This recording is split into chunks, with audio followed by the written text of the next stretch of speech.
Hi friends, welcome to our channel smart study with Siri. Already subject wise వీడియోస్లో భాగంగా 6th class సోషల్లో first lesson సౌర కుటుంబంలో మన భూమి వీడియో చేశాను. ఎవరైనా చూడకపోతే ఛానల్లో ఉంటుంది, చూడండి. ఈరోజు వీడియోలో భాగంగా సెకండ్ లెసన్ గ్లోబు భూమికి నమూనా అనే లెసన్ గురించి తెలుసుకుందాం. మీరు మళ్ళీ టెక్స్ట్ బుక్ చదవాల్సిన అవసరం లేదు, ఓన్లీ ఈ బిట్స్ చూస్తే సరిపోతుంది ఫ్రెండ్స్. సో ఇప్పుడు వీడియోలోకి వెళ్ళిపోదాము. గ్లోబు భూమికి నమూనా. సో గ్లోబ్లో భాగంగా అక్షాంశాలు, రేఖాంశాలు, భూమి మరియు నీరు, ఖండాలు, మహాసముద్రాల గురించి తెలుసుకుందాము. సో అక్షాంశాలు అనేవి ఉత్తరార్ధగోళం 0 to 90 degrees నార్త్ అంటాము, దక్షిణార్ధగోళం 0 to 90 సౌత్ అంటాము. అలాగే రేఖాంశాలు పశ్చిమార్ధగోళం 0 to 180 వెస్ట్ అండ్ తూర్పు అర్ధగోళం 0 to 180 ఈస్ట్. ఈ విధంగా ఉంటాయి. భూమి చేసే చలనాలు రెండు రకాలు, అవి భ్రమణం, పరిభ్రమణం. భ్రమణం అనేది రాత్రి పగలను ఏర్పరుస్తుంది. పరిభ్రమణం వల్ల ఋతువులు, గ్రహణాలు, ఆయనాలు, విషవత్తులు ఏర్పడతాయి. ప్రపంచ పటంలో కుడివైపు ఎడమవైపు గల మహాసముద్రం పసిఫిక్ మహాసముద్రం. భూమి గుండ్రంగా ఉందని ఏ శతాబ్దంలో నావికులు ధృవీకరించారు? 15వ శతాబ్దం. భూమికి ఒక ఖచ్చితమైన నమూనా గ్లోబు. ఉత్తర దక్షిణ ధృవాలను కలుపుతూ గ్లోబులో స్థిరంగా ఉండునది అక్షము. భూమిలా గ్లోబు పడమర నుండి తూర్పుకు తన అక్షంపై తాను తిరుగుతుంది. భూమి యొక్క భ్రమణ అక్షం ఉత్తర దక్షిణ ధృవాల గుండా పోయే ఊహారేఖ. పురాతన ఖగోళ గ్లోబును 1492లో రూపొందించింది మార్టిన్ బెహైమ్. ఆధునిక ఖగోళ గ్లోబును కాన్స్టాంటినోపిల్ అబ్జర్వేటరీ నందు 1570 సంవత్సరంలో రూపొందించింది టకీ ఆలీ దీన్. ప్రపంచంలో మొట్టమొదటి అతుకులు లేని ఖగోళ గ్లోబ్ను రూపొందించిన వారు జహాంగీర్ సామ్రాజ్యంలోని మొఘల్ శాస్త్రవేత్తలు. గ్లోబల్ అనే పదం గ్లోబస్ అనే లాటిన్ పదం నుండి వచ్చింది. గోళం అని అర్థం. గ్లోబుకి నమూనా యాపిల్. గ్లోబును 2 సమభాగాలుగా చేసే ఊహారేఖ భూమధ్య రేఖ. భూమధ్య రేఖకు ఉత్తరంగా ఉన్న అర్ధభాగం ఉత్తరార్ధగోళం, దక్షిణంగా ఉన్న అర్ధభాగం దక్షిణార్ధగోళం. భారతదేశం ఉత్తరార్ధగోళంలో కలదు. ఏ అర్ధభాగంలో గరిష్ట సంఖ్యలో ఖండాలున్నాయంటే ఉత్తరార్ధగోళం. అంటార్కిటికా ఖండం ఏ అర్ధగోళంలో ఉంది? దక్షిణార్ధగోళం. ఉత్తరార్ధగోళంలో ఉన్న ఖండాలు ఉత్తర అమెరికా, ఐరోపా. దక్షిణార్ధగోళంలో ఉన్న ఖండాలు ఆస్ట్రేలియా, అంటార్కిటికా.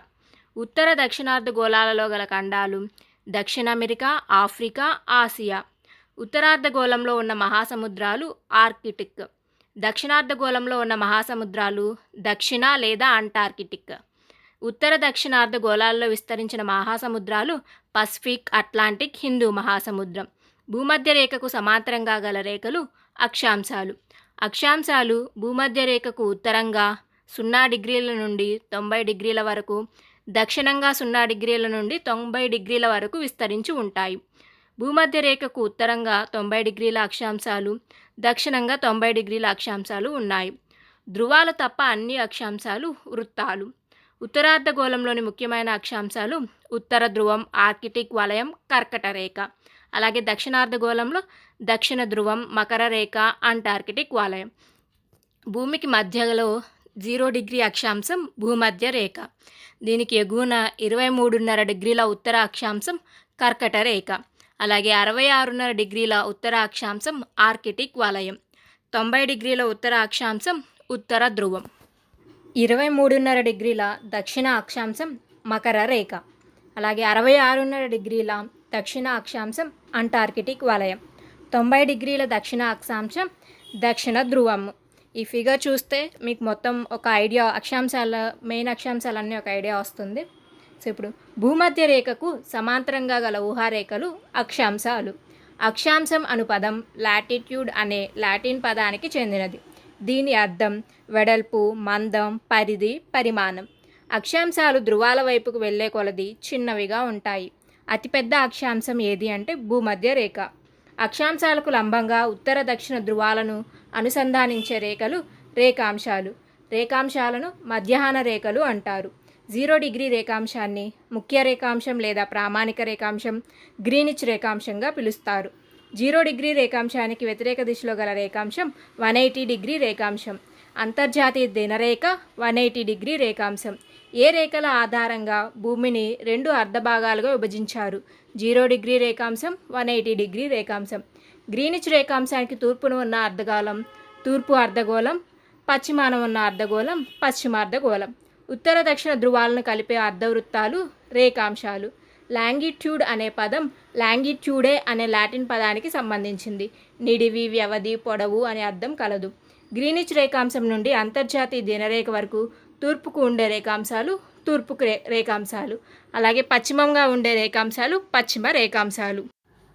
180 తూర్పు రేఖాంశం, 180 పశ్చిమ రేఖాంశం ఒకటే. దానినే 180 అంతర్జాతీయ దినరేఖ అంటారు. 180 తూర్పు రేఖాంశాలు, 180 పశ్చిమ రేఖాంశాలు అంతర్జాతీయ దినరేఖను కలుపుకొని మొత్తం రేఖాంశాలు 360. ఒక ప్రాంతం ఖచ్చితమైన ఉనికిని, సమయాన్ని, శీతోష్ణ స్థితిని తెలుసుకోవడానికి అక్షాంశ రేఖాంశాలు ఉపయోగపడతాయి. ఇప్పుడు అక్షాంశాలు, రేఖాంశాల మధ్య భేదాలు చూద్దాం. అక్షాంశాలు ఒకదానికొకటి కలవవు మరియు సమాంతరంగా ఉంటాయి. రేఖాంశాలు ప్రామాణిక రేఖాంశం నుండి తూర్పు, పడమరలకు దూరాన్ని కొలుస్తాయి. భూమధ్య రేఖ నుండి ఉత్తర దక్షిణానికి దూరాన్ని కొలవడానికి అక్షాంశాలు ఉపయోగపడతాయి. అక్షాంశాలు భూమధ్య రేఖకు సమాంతరంగా ఉండే అదృశ్య రేఖలు. రేఖాంశాల పొడవులో సమానంగా ఉంటాయి. భూమధ్య రేఖ వద్ద దూరంగా ఉండి ధృవాల వద్ద కలుస్తాయి. ఇవి అదృశ్యంగా ఉండే నిలువు వరుసలు ఉత్తర దక్షిణ దిశలలో ఉంటాయి. భూమి తన అక్షంపై తన చుట్టూ తాను తిరగడాన్ని భూభ్రమణం అంటారు. భూమి తన అక్షంపై తాను పడమర నుండి తూర్పుకు గంటకు 1610 km/h వేగంతో తిరుగుతుంది. రాత్రి పగలు ఏర్పడుటకు కారణం భూభ్రమణం. భూమి ఒకసారి తన చుట్టూ తాను తిరగడానికి పట్టు సమయం 23 గంటల 56 నిమిషాల 4.09 సెకండ్లు. భూమి తన అక్షంపై తాను తిరుగుతూ సూర్యుని చుట్టూ తిరిగి రావడం భూ పరిభ్రమణం. భూమి సూర్యుని చుట్టూ తిరిగే నిర్ణీత మార్గాన్ని కక్ష అంటారు. కక్ష ఆకారం దీర్ఘవృత్తాకారం. భూ కక్ష పొడవు 965 మిలియన్ కిలోమీటర్లు. భూ పరిభ్రమణానికి పట్టు సమయం 365 1/4 రోజులు. సాధారణ సంవత్సరంలో రోజుల సంఖ్య 365. లీపు సంవత్సరంలో రోజుల సంఖ్య 366. లీపు సంవత్సరంలో ఫిబ్రవరి నెలకు రోజులు 29. సాధారణ సంవత్సరంలో ఫిబ్రవరి నెలకు రోజులు 28. భూ పరిభ్రమణం వలన ఏర్పడినవి ఋతువులు. కర్కట రేఖ మీద సూర్యకిరణాలు నిట్టనిలువుగా పడే రోజు జూన్ 21. సూర్యకిరణాలు మకర రేఖ మీద నిట్టనిలువుగా పడే రోజు డిసెంబర్ 22.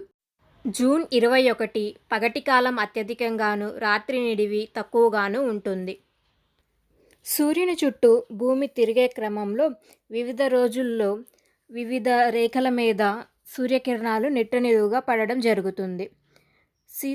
ఉత్తరార్ధగోళంలో శీతాకాలం లేదా శీతాకాలం ఆయనాంతంగా డిసెంబర్ 22 ఆ కాలంలో ఉంటుంది. అలాగే జూన్ 21లో వేసవి ఆయనాంతం అనగా ఉత్తరార్ధగోళంలో వేసవి కాలంగా ఉంటుంది.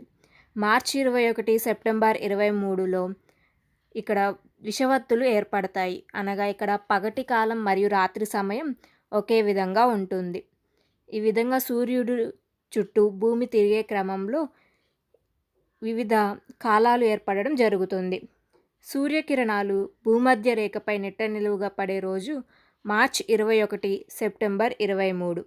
ఈ 2 రోజుల్లో భూమి అంతటా రాత్రి పగలు సమానంగా ఉంటాయి. వీటినే విషువత్తులు అంటాము. ఉత్తరార్ధగోళంలో శరదృతువు, దక్షిణార్ధగోళంలో వసంత ఋతువు సెప్టెంబర్ 23లో ఉంటుంది.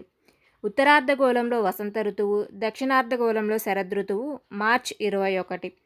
సూర్యుడు, భూమి, చంద్రుడు ఒకే సరళ రేఖపైకి వచ్చినప్పుడు సూర్యగ్రహణం లేదా చంద్రగ్రహణం ఏర్పడుతుంది. గ్రహణాల సమయంలో సూర్యుని పైన లేదా చంద్రుని పైన నీడ పడినట్లు కనబడుతుంది. గ్రహణాలు 2 రకాలు. భూమికి మరియు సూర్యునికి మధ్యలో చంద్రుడు వస్తే దాన్ని సూర్యగ్రహణం అంటారు. సూర్యగ్రహణం అమావాస్య రోజున మాత్రమే సంభవిస్తుంది. అయితే అన్ని అమావాస్య రోజులలో అది సంభవించదు. చంద్రుడు భూమి యొక్క వెనుక భాగంలోకి లేదా భూమి నీడలోకి వెళ్ళినప్పుడు సంభవించినది చంద్రగ్రహణం. సూర్యుడు, భూమి, చంద్రుడు చాలా దగ్గరగా మరియు సూర్యునికి చంద్రునికి మధ్య భూమి ఖచ్చితంగా వచ్చినప్పుడు సంభవిస్తుంది చంద్రగ్రహణం. పౌర్ణమి రోజుల్లో మాత్రమే చంద్రగ్రహణం సంభవిస్తుంది. అయితే అన్ని పౌర్ణమి రోజులలో ఇది సంభవించదు. క్రిస్టమస్ వేడుకలు వేసవి కాలంలో ఎక్కడ జరుపుకుంటారు అంటే ఆస్ట్రేలియాలో. భూమికి దాదాపు అభిముఖంగా గల ప్రదేశాలు అమెరికాలోని కాలిఫోర్నియా, భారతదేశంలోని గుంటూరు. భూమి మీద ఒక ప్రదేశంలో పగటి కాలం ఉన్నప్పుడు దానికి అభిముఖంగా ఉన్న ప్రదేశంలో రాత్రి సమయం అవుతుంది. ఒక వస్తువు తన చుట్టూ తాను తిరగడానికి ఉండే ఒక ఊహారేఖనే అక్షంగా పేర్కొంటాము. ఇది ఫ్రెండ్స్ ఈరోజుటి వీడియో.